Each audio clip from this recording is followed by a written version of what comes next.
Without further ado, I am pleased to introduce our speaker, Ryan Fischer. Ryan will introduce himself with his biography, but he will tonight talk to us about all things IRA. Okay, Ryan, take it away. Thank you.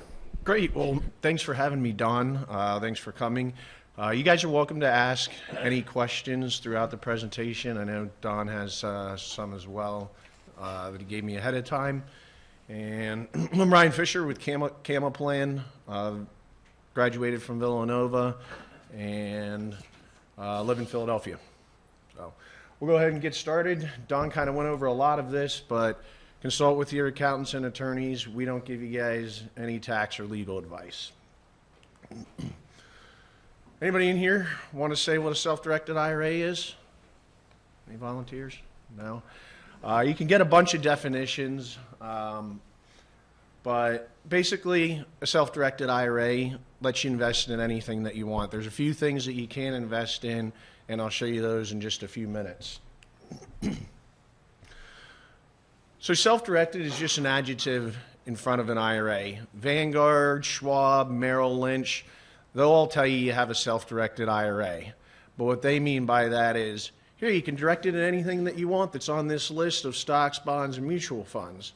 So when you tell them, I want to lend John Doe money, or I want to buy 123 Ocean Ave, they're going to say, well, that's not on our list. We can't do that. Because it's not something that they, so it's not something that they offer to, sell to you.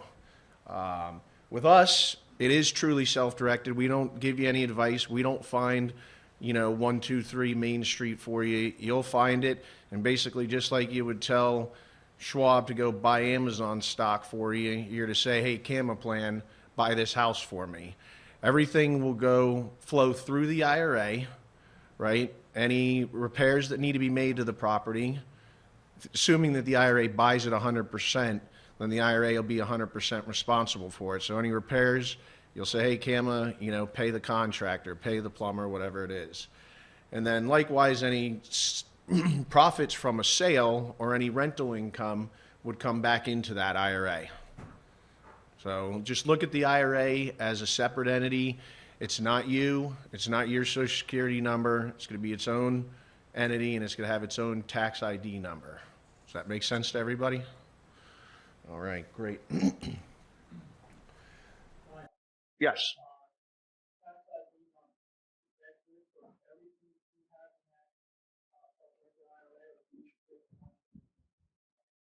Repeat the question. Repeat the question, please. Sure. Is the tax identification number good for all investments in the IRA? And the answer is yes, it is good. However, for asset protection, a lot of our clients, like if you're lending money, you don't really have liability, so you could, do multiple, lend multiple people money. But a lot of our clients with real estate, you can have as many IRAs as you want.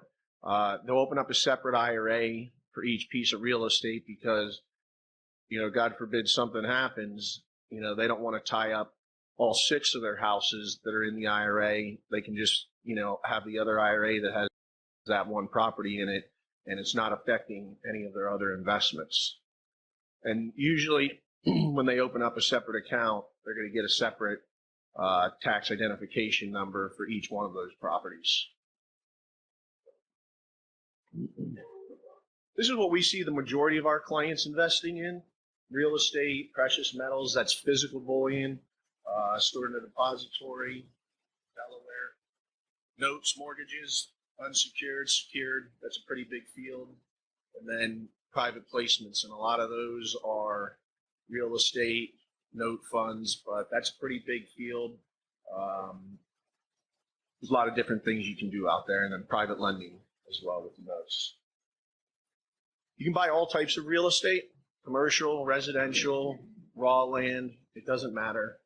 There's something that you don't see here, most likely you'll be able to invest in it, right? Again, notes, different types of notes, and then private placements, right? LLCs, LPs, structured settlements, etc. So the IRS never tells you what you can invest in, only what you cannot invest in. and it's pretty simple: collectibles and life insurance. Like I was telling you, the majority, but we've had Eagles tickets in an IRA. Girl had llamas in a Roth IRA, and they got shaved for their fur, and the profits would come in. Coffee beans in Costa Rica. You can buy foreign property as well, as long as we're not at war with them. Go ahead. What's that? Repeat the question, please. Can you invest in student loans?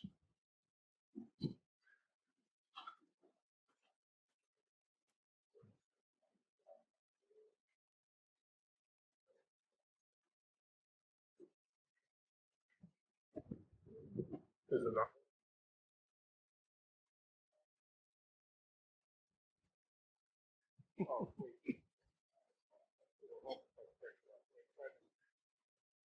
Are you able to invest in student loans? Hey, Ryan. When I say no there, hold on just one moment, if you don't mind. You're a prohibited person to your IRA, so no, you can't use your IRA to pay your student loans or your kids. So I'll just back up a little bit here. So a prohibited person, and there's a chart on our website that you guys can take a look at, but lineal, ascent, and descent. So stemming from you, your spouse, parents, grandparents, kids, grandkids is a prohibited person. Also, any business or entity that you own 50% or more of or have control of is a prohibited entity. But if you gave, what was your name again? Gary? Guy.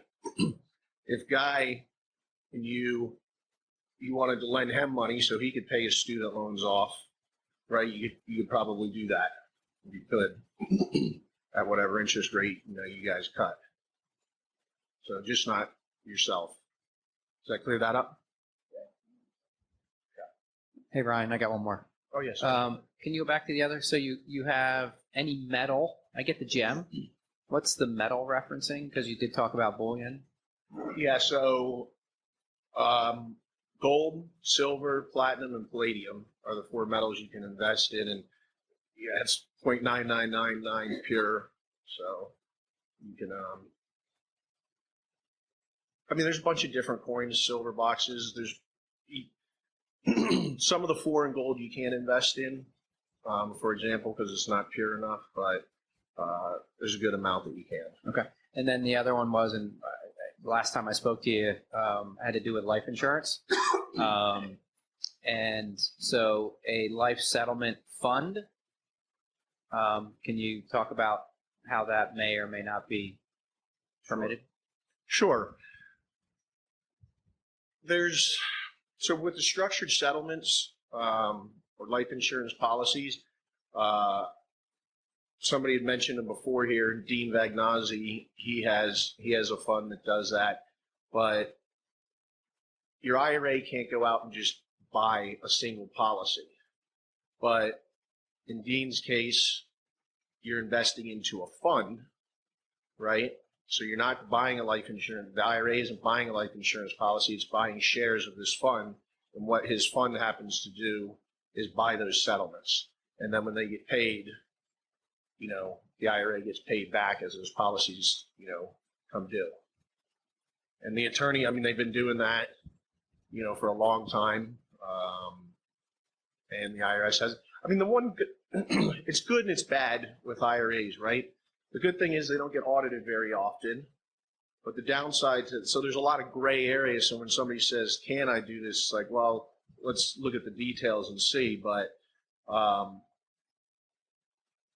the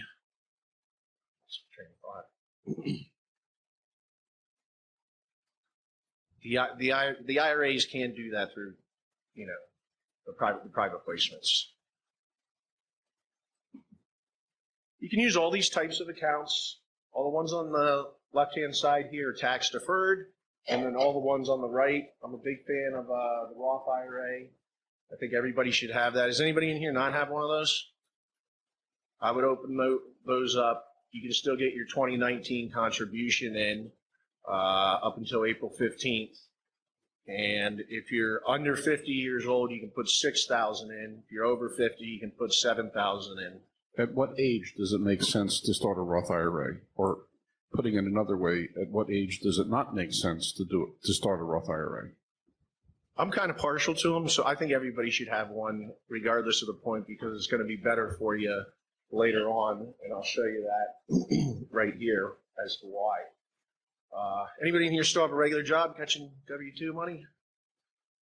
So that's probably the worst type of money you can have, right? No matter what you do, you're going to pay taxes on it, right? They're just going to take that money out, no matter if you like it or not, right? So if you make around $100,000 a year, you know, the W-2 salary money, you're going to end up with about 60, right?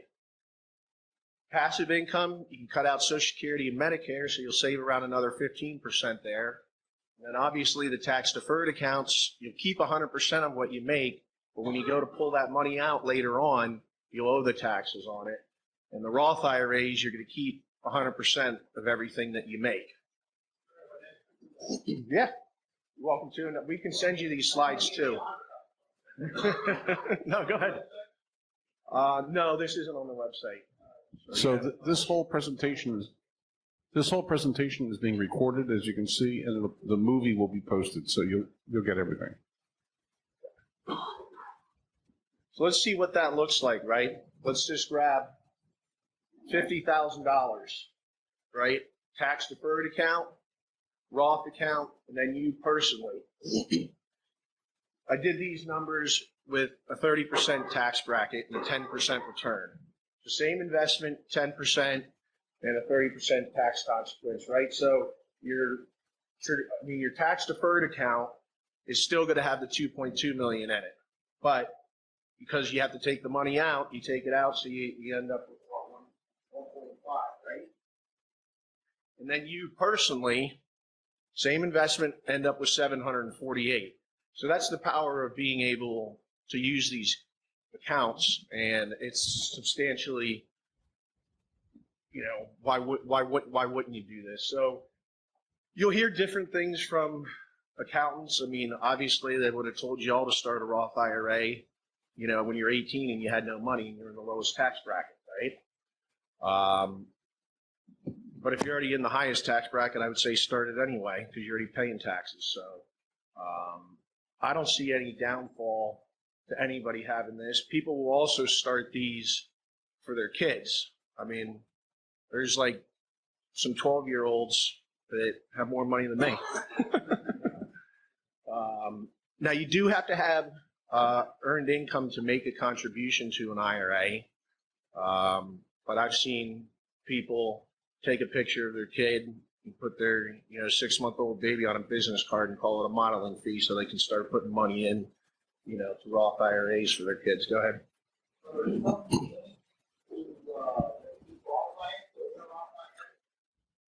Repeat, please.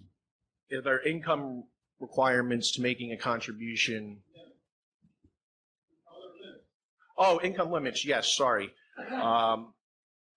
Off the top of my head, I want to say if you make 150, I was going to say 60, okay. 150, you don't qualify to put it directly in the Roth. But you'll hear the word out on the street, people, it's not really a backdoor, but they'll call it backdoor Roth. But basically, you just have to take one more step. It doesn't matter how much you make, you can always put money into a tax deferred account like a traditional IRA, right, or a SEP IRA. So you can just put that in and then fill out the conversion form and we'll convert it to the Roth. So essentially, everybody, no matter what, can make that contribution. And you can always convert any amount at any time. So if you have $1 million in your IRA and you say, well, I want to convert it to my Roth now, you could do that anytime you want as well. That was my question. Can you convert a regular IRA into a Roth? You have to pay the tax, I assume. Correct. So on the amount, so if you convert $100,000, right, you'll owe that in the tax year that you did that. Right. So, but everybody can have them, and your kids can have them as well. Go ahead. For the people still working, making income, when you set up a Roth IRA and you have your employer put money into that, versus a tax deferred account, do they still have to pay state taxes, some of the other taxes you showed in the previous slide? Well, most likely an employer isn't going to set up a Roth IRA for you. IRAs are individual retirement accounts, but your employer may have a SEP or 401k plan, and 401k plans can have a tax deferred or be all tax deferred, or have a Roth side to it as well, or be all Roth for the 401k plan. But yes, any money that goes into the Roth, basically whoever is administering your Roth IRA, any money that goes in there is going to get a 1099 that you would owe taxes on. And most of the time, like you would make that contribution, your employer will pay you, and then you'll go make that contribution. All right. Dawn asked me this a little bit earlier. What are some of the other safer investments? I mean, I think investing in something that you know and understand and control is a big advantage to you. Obviously, we can't, control what happens in the market, right? It goes up and down without us doing anything different. So when somebody, like a lot of you guys in here are, familiar with real estate, well, it makes sense to people to be able to say, hey, I know this area, I'm going to buy this house, right? And I know that it's going to roughly collect X dollars in rent. Yes, there'll be repairs, but it's more foreseeable. People ask me all the time, how did our clients fare back in 08 and 09? Pretty well, most of them. I mean, unless you got caught up in some big construction project, that could be a problem. But as an investor, we all know that we're buying it as an investor. What do we overpay for? Our own view of the lake, our own view of the beach, right? A school district maybe for your kids, but you don't really care that that property you're going to rent's right by the highway.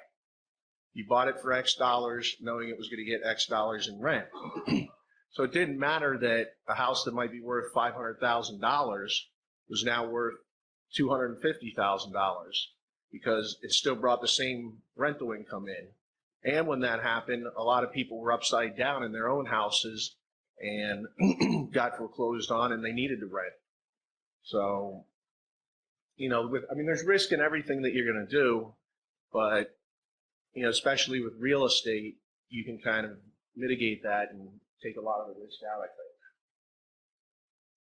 think. So prohibited transact. I mean, the main thing with real estate, no personal use and no sweat equity. People ask me all the time, well, how hands-off do you have to be? You're making all the decisions for the IRA, so you're going to pick the color to paint the walls if you want to. You can pick the contractor, right? But you're not going to be the one in there swinging the hammer. Go ahead. Repeat the question. Who monitors that?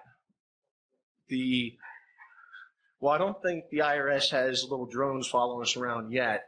But if your IRA ended up getting audited and they said, well, how did all this work get done? Where's the bill that CAMA paid the contractor? And you're like, well, I did the work, but I didn't get paid for it because you're a prohibited person. You can't do it whether you get paid or not.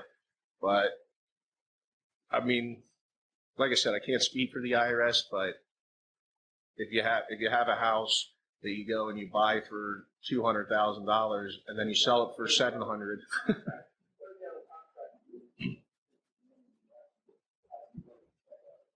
Repeat the question, please. What if you have a contract? Oh, no, I want him to repeat it so I can record it, Bill. You know that, Bill. What are you giving me a hard time for? I just have to tell you, you're not allowed to do that. I mean, ultimately,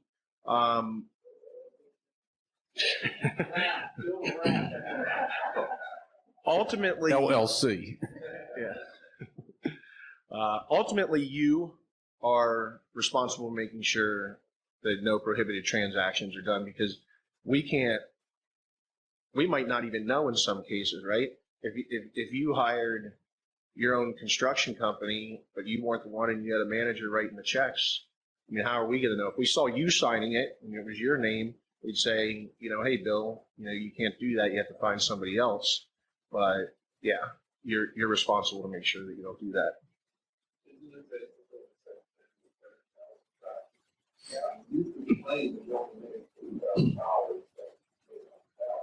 Yep.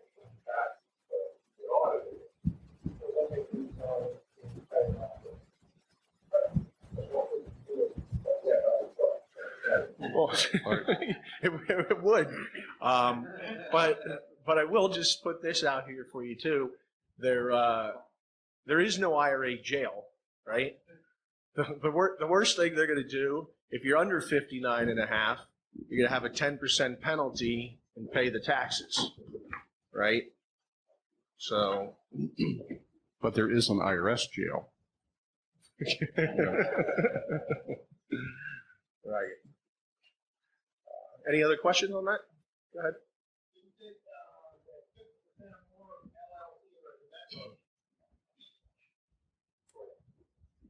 On the LLC, it disqualifies if you're 50% or more, so you have a partnership. How about if you have a three-way partnership on an ownership? So it depends. People have done that. Here's the main thing I say, and talk to your attorneys and accountants on this, but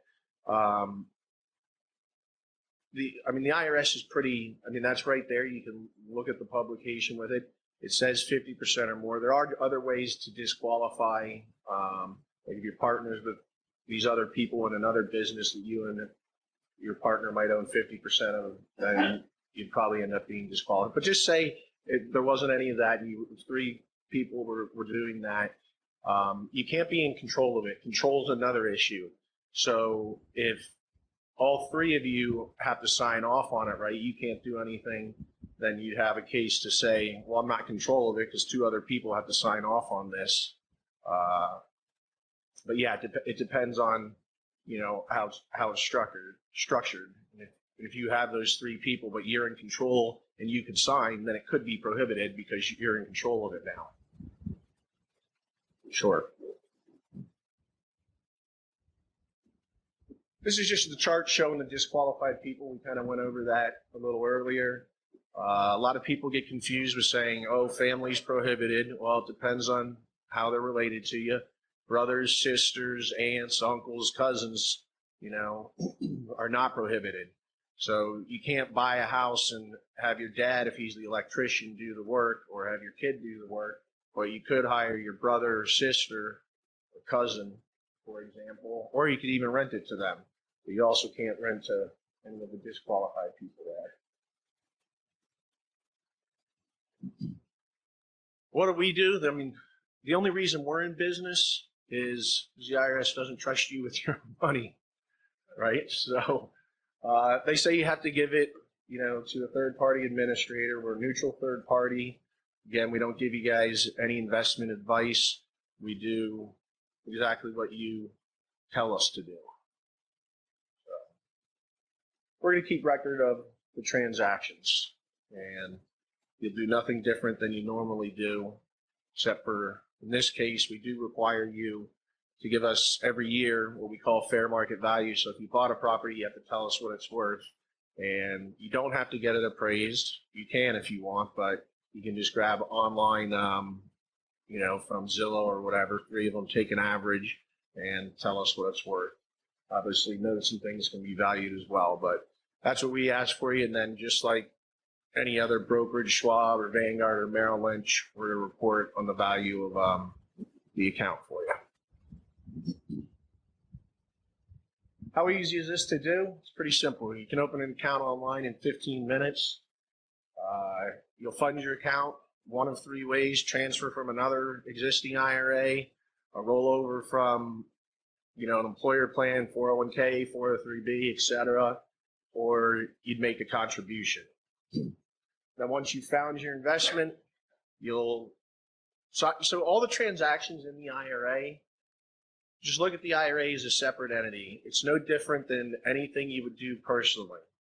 except there's one more person involved, us, CAMA plan. You'll sign or initial everything, and then we're going to sign off for benefit of your IRA. But it's just like, for example, if somebody buys a property in their LLC, well, instead of you buying it personally, ABC LLC bought it. Well, in this case, CAMA plan, FBO, John Doe's IRA was the purchaser of the property, and we sign off on it. So the investment's pretty simple. You'll sign the paperwork. You'll send it to us. We'll send the money out for the investment and record that as an asset in your IRA. Like I said, everything's titled in the IRA's name. Some people, if you don't want to use your name, you can use an account number. Some people don't like the name out there. All the money with us is in an FDIC insured account. We send it out for the investment. What's the maximum amount that you're insured for per account? All the money with us is insured, 100%, 100%. just like the banks. Well, the banks limit you to 250. That was my point. So you have no limit. No, Okay. if you have $1 million with us, it's covered. That's a good question. Who insures it? It's kind of a, so we have our own insurance and bonded CAMA plan, but then it gets spread out through different bank codes to make sure. So if you had $1 million with us, you wouldn't have more than 250 at any bank. But this is all behind the scenes, though. Well, but it's an important question. I think Rich wanted to know the. Where's Rich? Raise your hand, Rich. You want to ask your question? Tom, give Rich the microphone. Hold on. Get the microphone. I think what Ryan was relating to us, that if you're talking about cash and it's in a bank, it would be FDIC. But beyond that, if it's a private deal, there is no insurance on it. If your deal goes under, you lost money. You're not going to get a guarantee on that. Correct, So just not on the deal. go in with both eyes open. Make sure that Right. if your deal makes sense, then you're making the call and you're the one that's ensuring that it's going to make money. Right. So that's the deal. But I think Well, we don't ensure that anything's going to make money. I'm just saying when you have cash just sitting at CAMA plan. So say you bought a house for $100,000 and you got $20,000 sitting in cash. That $20,000 is covered. Without the FDIC. Right. But if it's Right. $1 million, then it's split up among It'll still be covered, yes. 4 different banks, and if it's $2 million, it'll be 8 different banks. Yeah, exactly. To this day, we haven't had a problem yet. So, we've been in business for over 16 years now. So. Anything else there?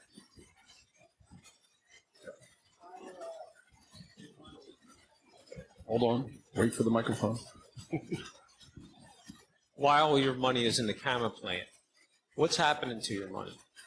I mean, are you getting any kind of interest on it? You get No. nothing. No. You could tell us to go put it in an interest account for you, but it probably wouldn't make your money back up. Okay. As low as rates are, yeah. Okay, so you want to make sure that you can use that money on something before you put it in there. I mean, 99% of You don't want it sitting there. right. No, you don't want it sitting there, but some money's going to end up. And then the money's not trapped with us. You could say, okay, well, I don't have anything else to put it in, and I was collecting rental income all year. Send it back to my Fidelity account, or you could go invest it into another deal. But yes, essentially, like I said, we don't do anything with your money unless you tell us to. And if you told us to do that, then we go pick the account and say, hey, PNC's giving me, 0.5%. But the goal of bringing the money here isn't so that you're getting a 0.5%. Right. Okay. Right behind you. So would it be possible to structure like a sweep account from CAMA? And if so, is there a time frame where you can't have that money flow back and forth? It can always flow back and forth. Explain flow sweep back and account. forth.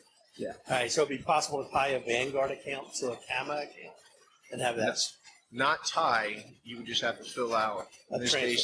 case, a Vanguard transfer Just form. pay and a they would- transaction fee. Exactly. Yeah. You can always come back and forth, though, from your Vanguard account to us. It's no problem. Yeah. I mean, very small amounts. I mean, okay, so somebody might open an account and might sit there for 3 weeks, or 2 months, right? But if they know they want to do something with it, there's a very small amount of people that, I mean, it has happened before. Called me up and said, hey, I opened this account and what I was going to do didn't happen, and now it's a year later. Like, okay, but yeah, it's up to you, to find the investment. But, Do you have an account minimum? In other words, if I had money in Vanguard and I wanted to move it into CAMA to go buy a house, but I didn't use it all. yeah, just partial transfer. Okay. But so there's no minimum. Or I could just take the exact amount of money that I needed, or No, you'll want to bring a little extra. right. So if I had extra, would I leave it in there, or would I just move it back to Vanguard? We require you to keep a minimum cash balance of $550 in the account. So. Okay. All right. I can. And the 4,000, I say that and put that up here just because technically we don't have a minimum. If you wanted to open an account and put $1,000 in it, you could. The problem is, you're gonna, in our world, that's going to be difficult for you to do something. We have had people do it, but they had a plan. He said, well, I'm going to go put $500 down, and then then I'm going to wholesale the deal and make $7,000. So then he has his 1,000 he put in, and then the 7,000 he made off the deal. But unless you're doing that, $1,000, you might as well just put it in a bank. You're not, most likely you're not going to be able to, invest it, with us where it would make sense.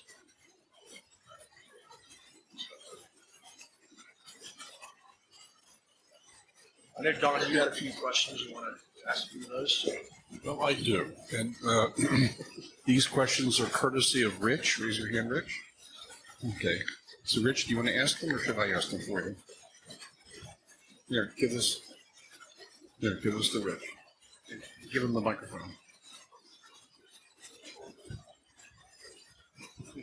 Don't use the real name. I was wondering if you could go like the steps that would be required for someone to do a flip in the self-directed IRA. Sure. Like I was saying before, it's pretty simple.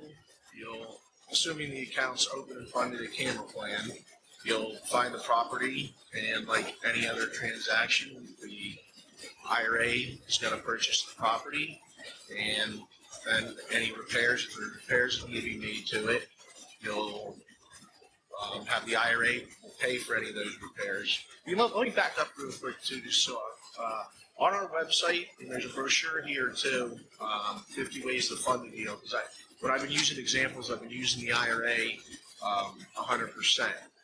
And it doesn't have to be 50-50. You can partner your IRA with yourself. Partnering is different. You're not going to be prohibited.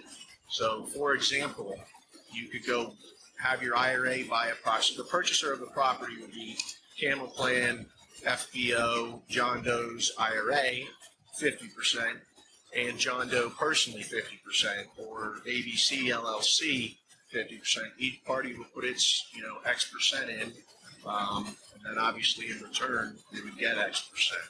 So I've seen families go and have 5 or 6 accounts on there because husband, wife, and then the kids, or another family member. And then you can partner those together at X percent. But flipping the property, once you do the repairs and you find a seller, the IRA sells the property and all the profits go back into the IRA.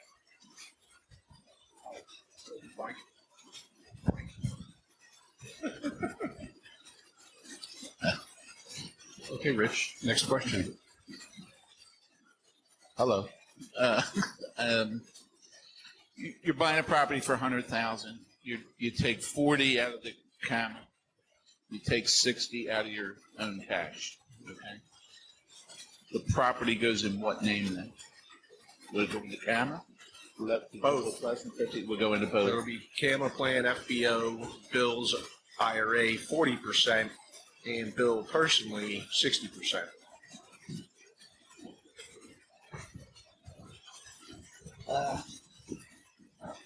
all the gurus that come to dig have a different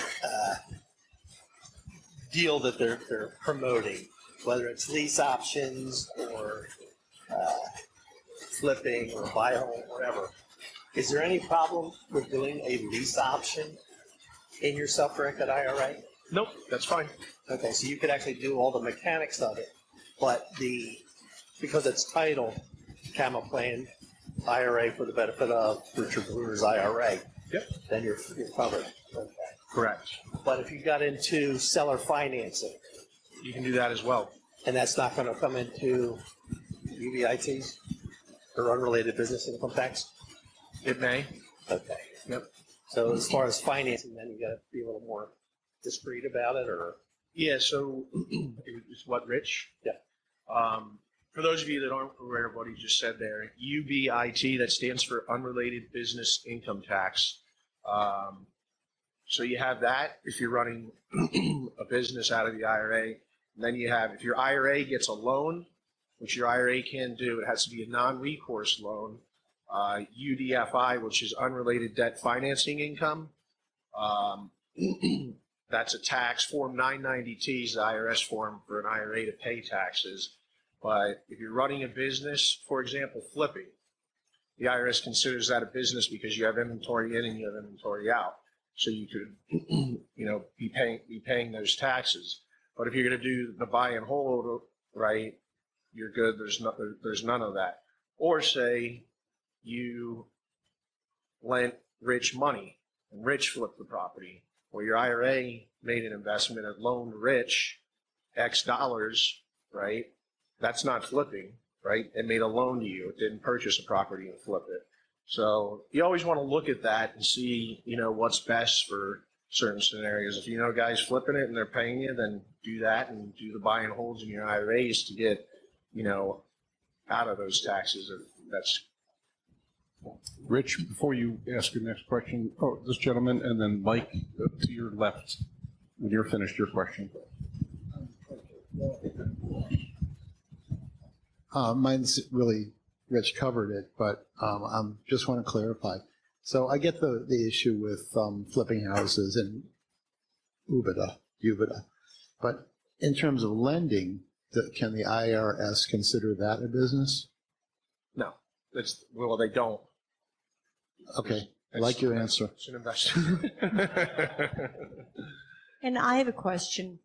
If I purchased a property for $60,000, why is it that I can take $40,000 out of my IRA to rehab it? Wouldn't that be considered an unfair advantage to me personally? Isn't it commingling IRA money with personal money?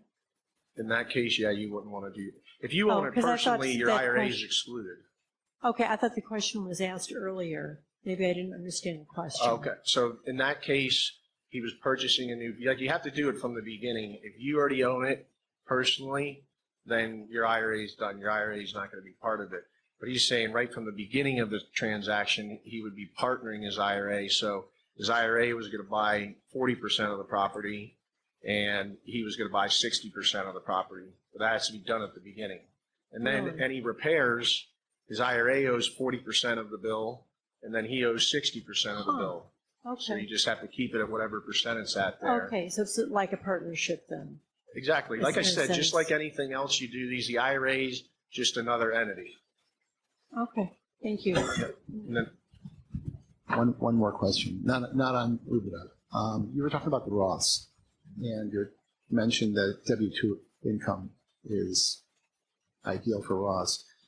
And this is going to show my ignorance, but if one gets income that comes through a partnership, it's not necessarily W-2 income, right? right. Just as long as you have earned income, you can make a contribution. Are we calling money that comes from a partnership earned income? I mean, yeah, or 1099. Nobody's a CPA. Huh? Okay. Where's the CPA? Yeah, we need one. As long as it's earned, yeah, as long as it's earned income. Like if you were just getting Social Security, they don't consider that. But, with all due respect, as far as your Roth is concerned, doesn't it really depend upon your taxable income for that year as to whether or not it makes sense to do a Roth?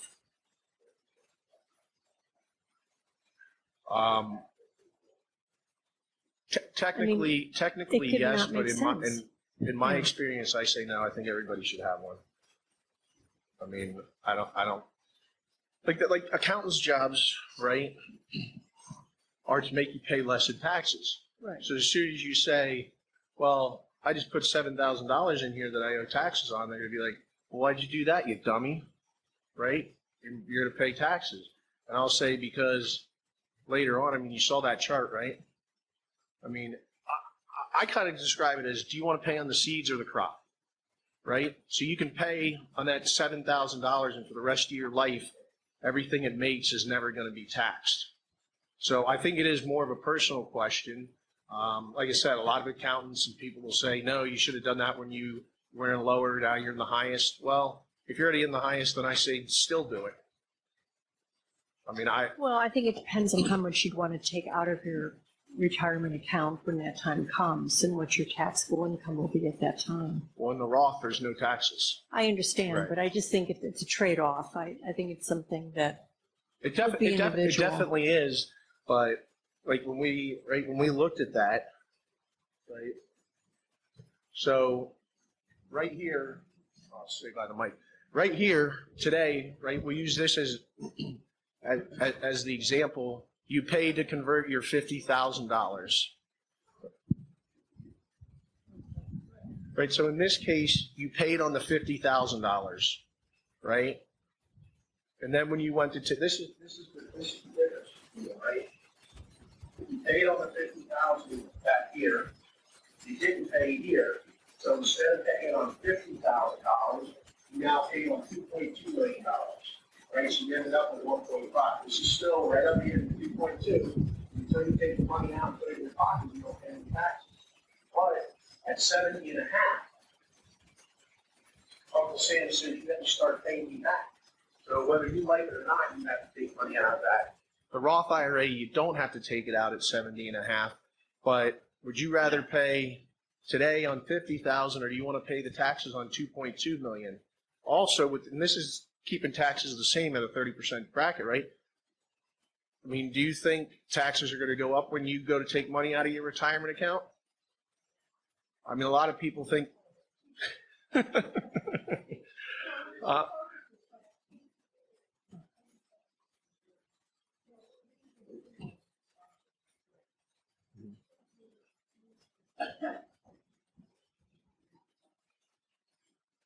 Yeah, it would depend on your certain situation.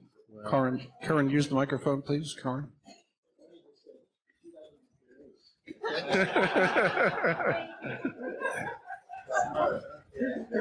I can't imagine.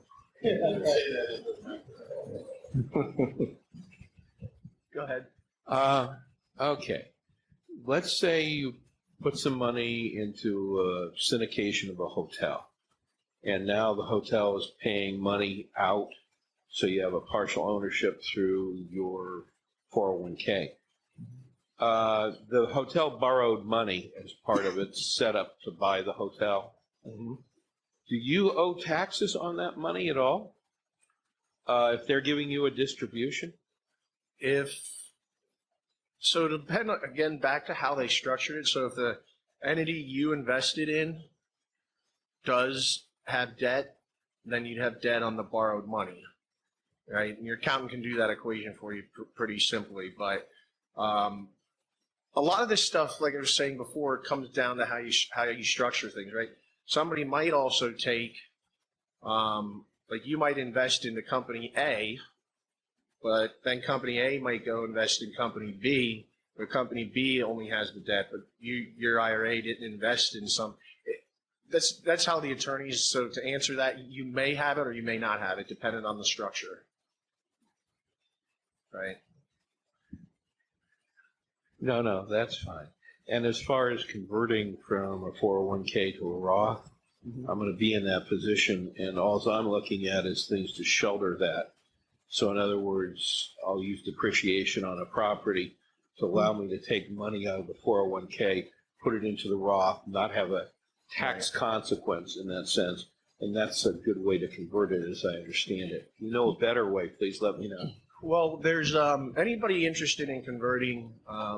There's a book out there, Keep It, K-E-P, by Joe Luby, L-U-B-Y.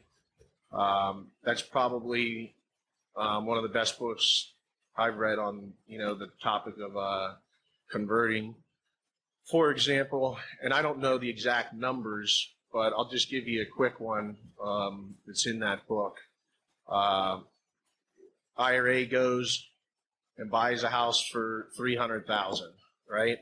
And then the IRA guts it, and you can stand in the basement and see the sky.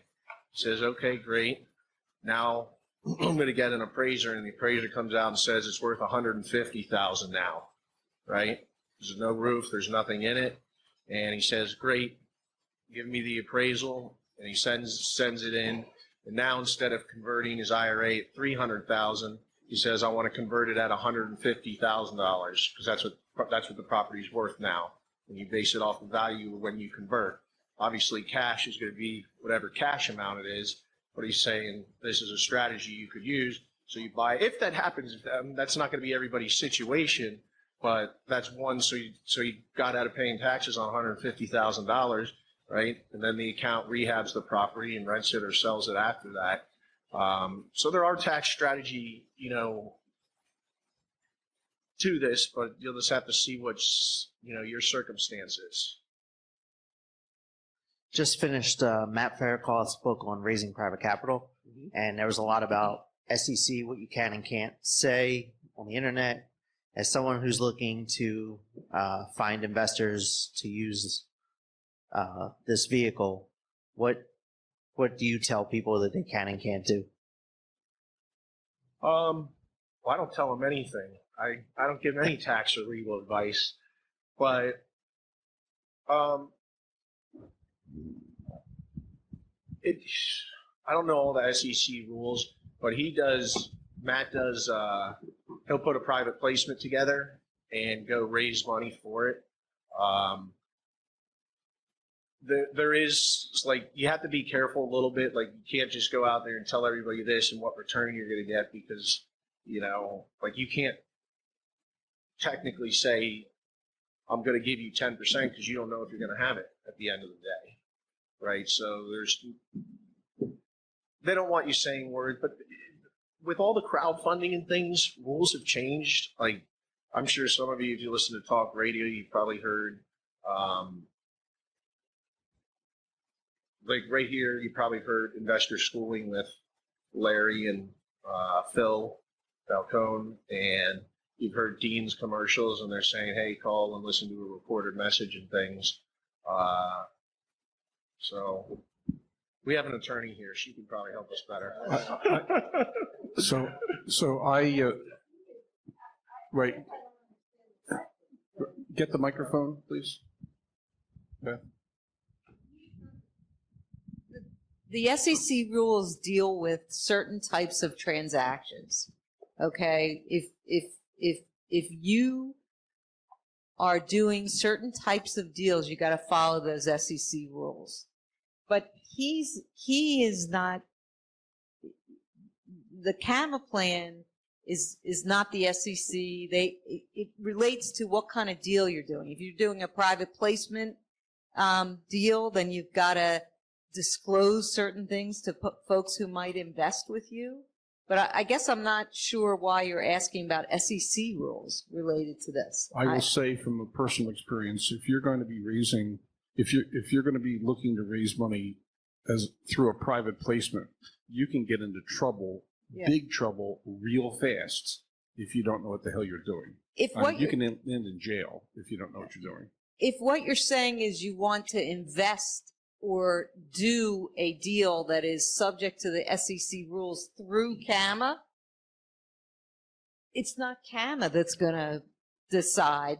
It's going to be whether you have to comply, and those rules are serious. And you, as Don said, you can go to jail if you don't do them properly. So, but CAMA's not going to give you advice as to how to comply with SEC law. You're going to have to get an attorney, your own attorney, to do that. And they're very, very specific. And the SEC has its own enforcement agency to go after people if they don't comply. So I would just say you gotta deal with that on your own. Yeah, I mean, basically, you just if you're going to put one of those funds together, you would just get the attorney to, set up the fund, according to the SEC.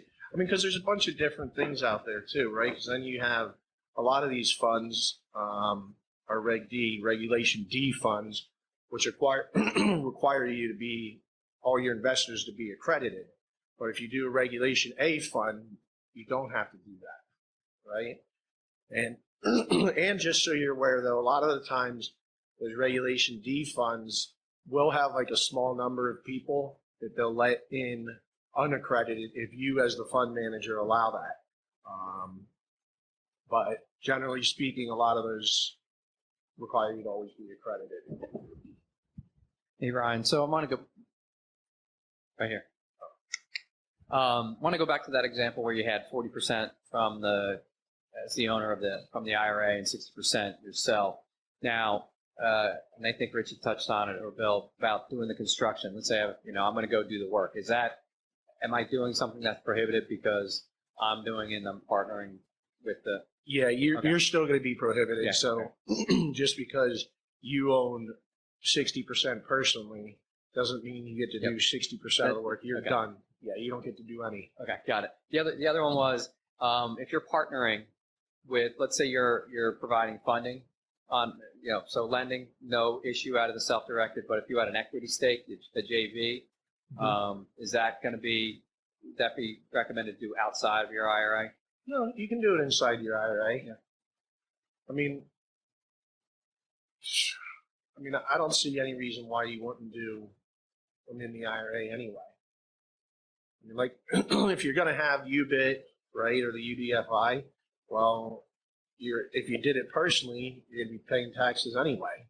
So I don't see any reason why you wouldn't do it. Okay. Right.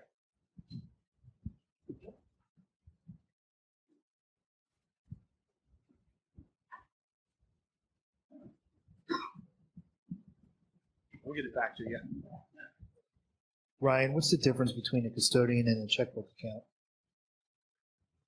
So if you're doing everything through CAMA plan, we're going to sign off on everything and send the money out. And then everything would come back into CAMA plan as well. You can set up an LLC like you're talking, that the IRA is still going to be the owner of ABC LLC. But now with that LLC, you'll go to a bank and you'll open up a checking account. And then you'll give CAMA plan that LLC paperwork and say, hey, here's my LLC that's owned by my IRA. And I mean, basically you can cut us out at a transaction level. You don't need to, send us the form and have us sign it, because you can sign off. A lot of them will do it single member managed, the attorney will set it up for you, but the LLC, it's a little bit of a loophole. You can read the Swanson versus the IRS. They had 4 points.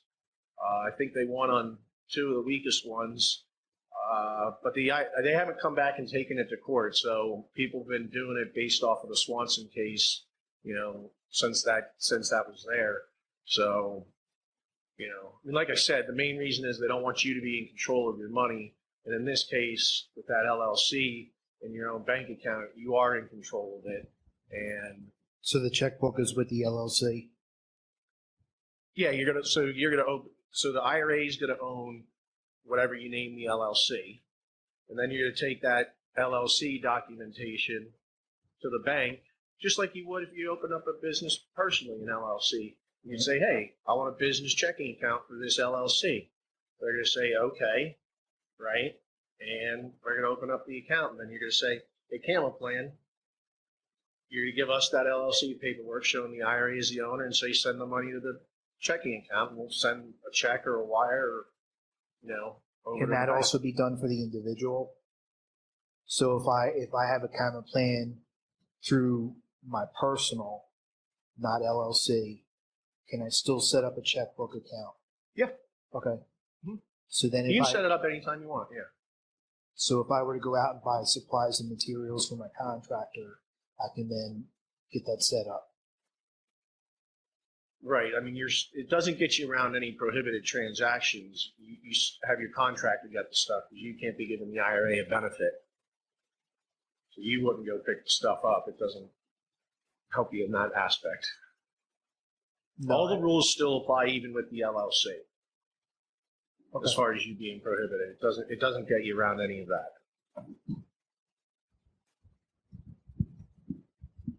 No, it's on its way over. I have one more question relative to the checkbook. Doesn't it have to be pre-funded with a set amount? Like I could continue to contribute through the checkbook IRA into the bank account, or is that like? I'm gonna put So that'll depend on you and how you set it up originally. Some attorneys only want you to fund it once because it depends how they're setting it up with shares or not, because some people will say, well, I'm going to make contributions every year and I might want to convert more over as well. So they'll have the attorneys set it up so that, okay, they funded it initially with $200,000, right? And then next year they say, oh, well, you know what? I'm going to bring more money over from Vanguard. I want to throw another 100 in there. Some attorneys will say, no, you don't want to do that because of the way they set it up. If that's your goal, you just want to talk to them about it. Yes, you can do it both ways. A lot of them prefer the one funding, but you can do it both ways. Ryan, the gentleman over there asked the question about being able to have a checkbook IRA individually. Doesn't it have to be an LLC? No, he can. Well, yeah, you'll have the LLC either way, but Well, no, yeah, that's what I'm saying. The IRA has to have on the LLC. Yeah, Any yeah. You case can't do it as an individual. That's I think that's what I got out of the answer. Yeah. Second question. Your graph up here, wouldn't it be more correct if the tax deferred amount were raised by the amount of taxes that you saved and calculated out over the 20, 30, 40 years?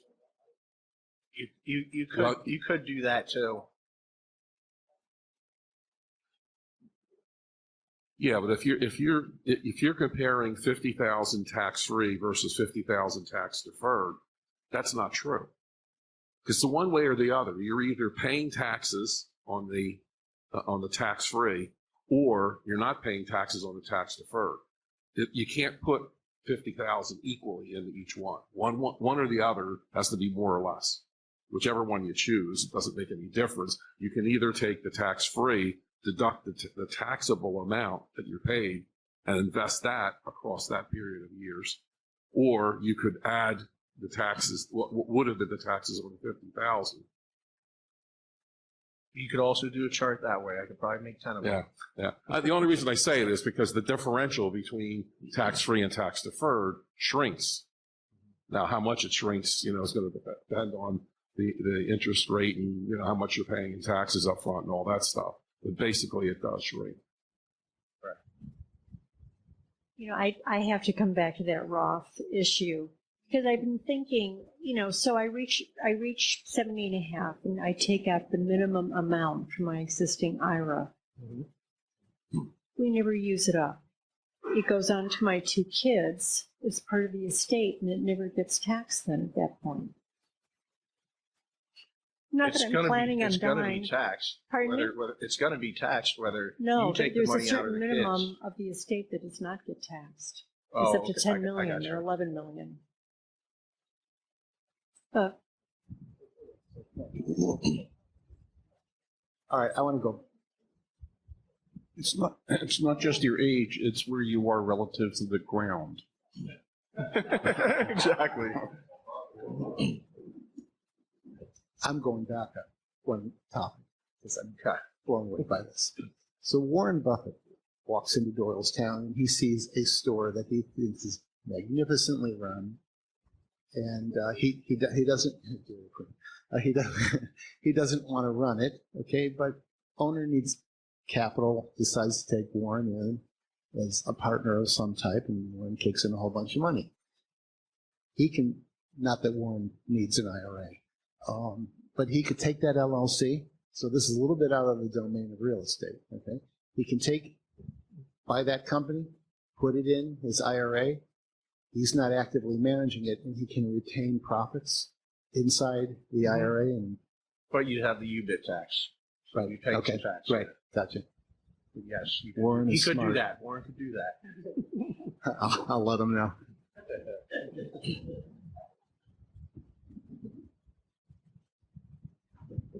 Eventually, we're going to go back to Rich because he's got 16 more questions. Hey Ryan, can you so Roth doesn't have a required minimum distribution, right?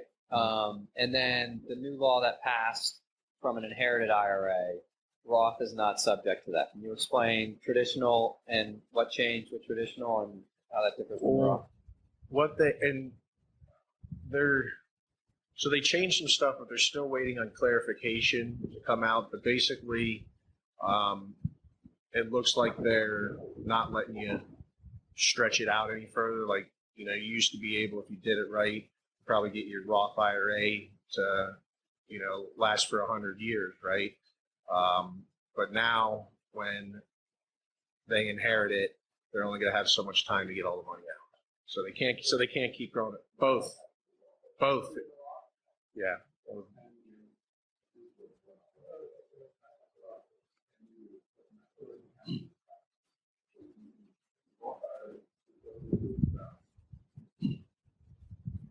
Roth IRA can switch over to a spouse, no limit. She can have that, or he can have that forever and ever and ever. But once the last of the husband-wife team are passing it forward to a child, they have 10 years. Yep. Yeah. They want to get paid. Another one back there. One more question on the Roth. Depending on your age, you can only put $6,000 or $7,000 a year. Is that W-2 money? If you're talking about putting $50,000 a year, so you can only do $6,000 or $7,000 from W-2 wages, and then anything else that you wanted to convert, basically the sky's the limit. Is that right? Yeah, converting, you can convert any amount at any time. Doesn't matter, but your contributions, have limits. You guys still remember Mitt Romney when he ran? Anybody know how much he had in his IRA? Over 100 million. And he was buying businesses with it and things too. Okay, Rich, what's your next question? I'm not worried about Mitt Romney tonight. Hey, this is a little twisted. So, if you're buying a property as tenants in common, can you do that with disqualified individuals? Yes. Thank you.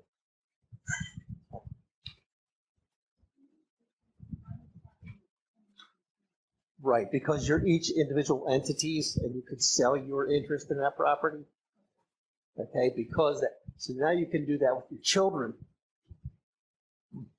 as long as they're held as tenants in common. Yep. And I think in that brochure it has that for you. Does it? I think so, yeah.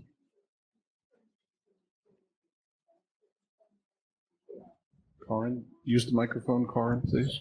Yeah. Partnering I'm is just asking partnering for is some different. clarification why tenants in common with your children would work. Because I thought that you couldn't do anything along that direct. Okay. You can. Yep. Okay, if it's a X% partnership. for each one, whatever Okay. it is, yeah. But that doesn't let anybody, they can't go in there and swing the hammer. Right? They're still a prohibited person, but like I said, people will do that. They've done that and partnered, their spouse and their kids' IRAs that they've set up for them. Maybe there's, the parents and two kids, and they're all part of, buying a property. Go ahead, Rich. Okay. Oh, and if you were investing in a syndication, something where you're required to be a qualified investor, are they going to look at your IRA, your self-directed IRA, and allow you to invest in that? Or is that going to go all the way back to you as an individual? Good question. It's going to go back to you as an individual. But then once you pass as an individual, they'll say, okay, you can do your IRA. Right. That's kind of, that was the answer I didn't want. Okay. Well, there's a few ways to qualify, right? I think you have to make, you make over $250,000 a year, 2 years consecutively, have $1 million in assets excluding your personal home, and I think there's a third way, but I forget it. As far as what are some of the alternative investments that you feel make sense outside of the realm of real estate? Well, I don't want to define safe for everybody because it's going to be different, relative to what people know and understand. But like I showed the majority of them there, a lot of it real estate, private lending, these syndication deals. But then again, somebody else might say, that syndication's risky. So just so everybody's aware, syndication, private placements, they kind of use those words the same. But when somebody sets up one of those funds, right? The first, don't quote me on it, but the first 50 pages say you're going to lose your money. And then the last 10 say, well, if everything goes to, how we planned it, here's what we expect, right? So someone else who reads that, am I correct? Did I miss anything there? Well, actually, the way they do those, because I've drafted them, is they say that this is risky in a way that you can't tell that they're saying this is risky. So most people, when they read it, don't necessarily, they should know, but the whole point is you're supposed to disclose what the risks are. Correct. Okay, but the language is such that it makes it sound less risky. So right. You may know that the first 50 pages say that it's risky, but not everybody does. But the whole point is to disclose the risk. Rule of thumb, if it's a private offering, it's really risky. It's risky. Rule of It's thumb, risky. end of story.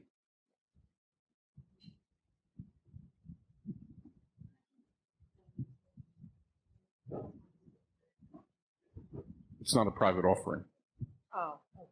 Well, like something, for example, like what Matt, like you were talking about earlier, that's what he, sets up.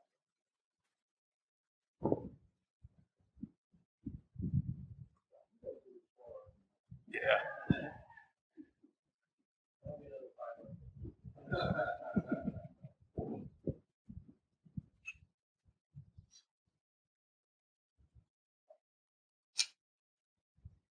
And Rich and anybody who wants it, I sent it to Don too. I actually wrote down in words answers to all those questions. If you want. Oh, did you? Yeah. Great. When did you send those to me? I did. When? Earlier today. Oh, well, I was. I'll take your word for it. I just didn't see it. Yeah.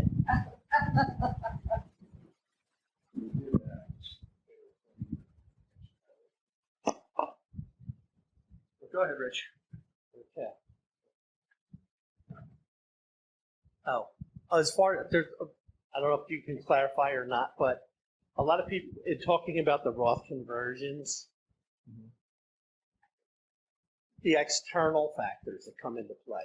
Like right now, tax rates are probably the lowest they've been in years, and we don't know where they'll be when the debt goes to astronomical numbers when we're ready to pull money out of our Roth or whatever. Or so, can you kind of cover why you would want to do it now? Again, it depends on the person, but a lot of financial people are saying now, between now and 2025, you should look at converting. Who knows the highest taxes have ever been?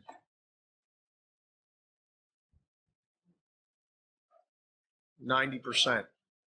Who knows the lowest they've been? I don't think they were ever 0. Right? But whatever, say 10 or 15%, right? Is 15% the lowest one right now? Is there 10? Okay. So we're somewhere in between. You know, roughly we're at 40% right now if you're in the highest tax bracket. So we're in between the lowest and the highest. You know, I tell people, you know what it is today, right? You know what your tax is going to be. In 10 years from now, we don't know what our tax is going to be. So anybody who converts and pays their 40% now, right? And then the other people that wait and it's 60% tax, they're going to say, damn, I should have done that back in 2020, right? You were smart for doing that. You're going to look, you know, like the smart guy, and, you know, they're going to be stuck with it because, I mean, I don't think anybody in this room would cut a deal with, I mean, not that the tax deferred accounts, I still think you should use them, but who in here would cut a deal with anybody, even their wife or spouse? I don't think anybody would say, I'm going to tell you when you have to take your money out and how much you owe me. Well, that's what Uncle Sam does. He says at 70 and a half, they're moving it up to 72 and a half, by the way, if anybody's right there on the border with the new laws. But at 72 and a half, you don't have a choice. You have to start taking that money out, right? And he's going to tell you what the tax break is at the time, or what the taxes are, not break. Anybody in here do that deal with anybody? So has that answered that for you? I think we've pretty well covered portions of everything here. Yeah. I guess as far as the conversions go, do you want to take and do a conversion under Donald, or do you want to do it under Bernie? Valid point. All right. Anything else?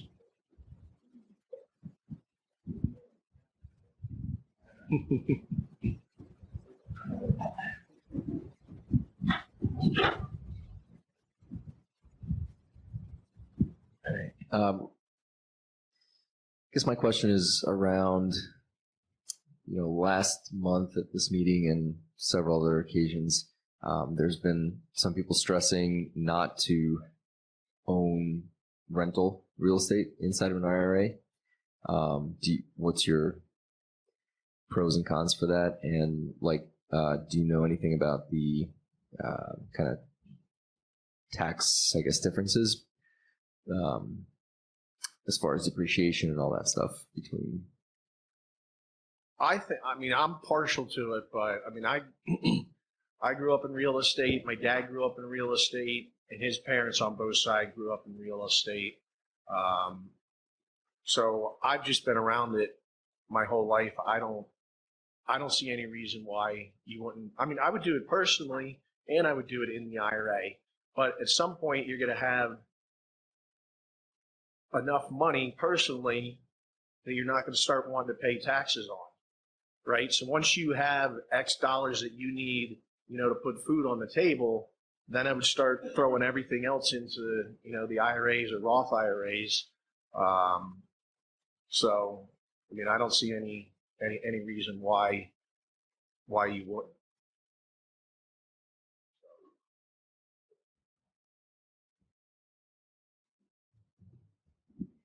All right, I'm not good. I answered. Go ahead. Any other questions? So I have a Roth IRA. Sorry about that. I didn't go through today. I have a Roth IRA. So you're saying when my wife and I pass away, the kids or whoever we have named have 10 years to spend it all? Okay, they take it out, put it into their own or whatever. It's just not going to get to keep accruing tax-free money, because when they take the money out of the IRA and they put it in their pocket, then everything they make with that money, they're going to pay taxes on, because it's going to be them individually. But if it was in the IRA, they could keep building it all up and then pass it on to their kids. So Ryan, what question did you hear tonight that you haven't heard before? I think I've heard all of them. All right. What question? That one, exactly.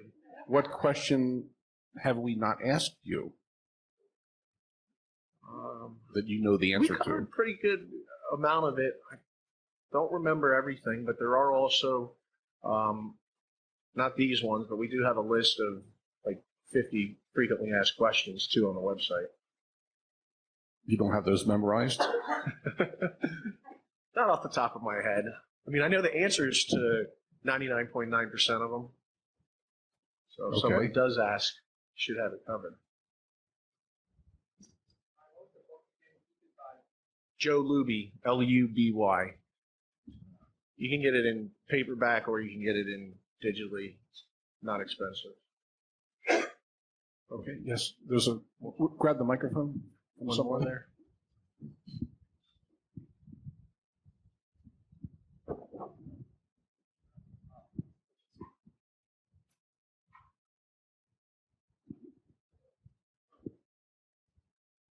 You should have left Don with that one and taken the wireless one. Can you use traditional lending as well? I recall you saying about 40% down for purchasing houses through certain lenders, but can you use traditional lenders as well? Yeah. Yeah. Yep. I mean, the institutions usually are going to require you to have 40 to 50% skin in the game. But say Bill likes you and wants to lend you money, and he says, well, that's fine, you just have to have 30% in. If he's comfortable with that, then he can lend you the money. But I mean, basically, they're just covering to make sure they get paid back, right? The institution, if they don't, well, let me mention those two. NASB does a lot of them, North American Savings Bank, NASB.com, myiralender.com, that's First Western. Talking with another bank in Westchester that's going to start doing it too. First Trust is going to be doing it too. They just haven't set the program up yet. But you can ask me for that if you're in that situation. I can get you contacts there. But yeah, it's up to you. The institutions are basically kind of covering their end. If you got 40 to 50% skin in the game and they don't want to hold a property, they can turn around and sell it for a discount because you're going to lose your 50%. You know, they're pretty sure that they're going to get their money back, probably plus some, obviously, right? So they can turn it around pretty quickly if they didn't get paid. Pass that mic over again. Is there an age limit, a cutoff limit when you can no longer contribute to a Roth IRA? No. Okay, so theoretically, I mean, I'm not there, but let's say I was 70 and a half and I have, in a traditional IRA, I have to start taking the RMDs. Right. You can't make your contributions anymore after that. And yes, you're going to be required to take money out every year. Even with a Roth? Not with the Roth. Well, that's what I'm saying. With a traditional IRA, you hit 70 and a half and you have to start taking those RMDs, you know, whatever the chart is, you know, the factor. Could you take money out at that age of your traditional IRA and put it into a Roth if there's no cap on the age limit? So you're actually assuming you still had, you know, earned income. Yeah. So if you're required to take $3,000 out, say in your first year, right? You could take it out and then you could write a $3,000 check to your Roth IRA. Is that what you're asking? You still, taking it the minimum required minimum distribution, and then you're going to pay taxes on that anyway. You're paying tax up front before you put it in the Roth. So if you're just swinging it from one to the other, there's no age limit where you're cut off where you can't do that. But if I heard you correctly, maybe I didn't, you still have to have earned income to put into a Roth? So to put that $3,000 in, you will have had to made $3,000. Okay. And Steve, just as a point of interest, we discussed this at the last workshop with the CPA. If you want to, you can take your RMD, required minimum distribution, and pay and send it directly to a 501c3 charitable organization and pay no tax on that contribution, on that charitable contribution. So should you wish to give your money away to a 501c3 or some other... I'm sorry? Giving your money away to your choice of a charitable institution instead of giving it to Uncle Sam. You pay no tax on that transfer, just in case you wanted to do that. Okay, so now's your time for a commercial. Ryan, tell us about CAMA and how we can reach you and so on.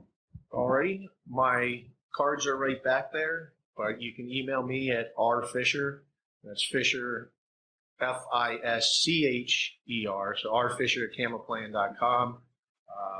Our phone number's on there as well.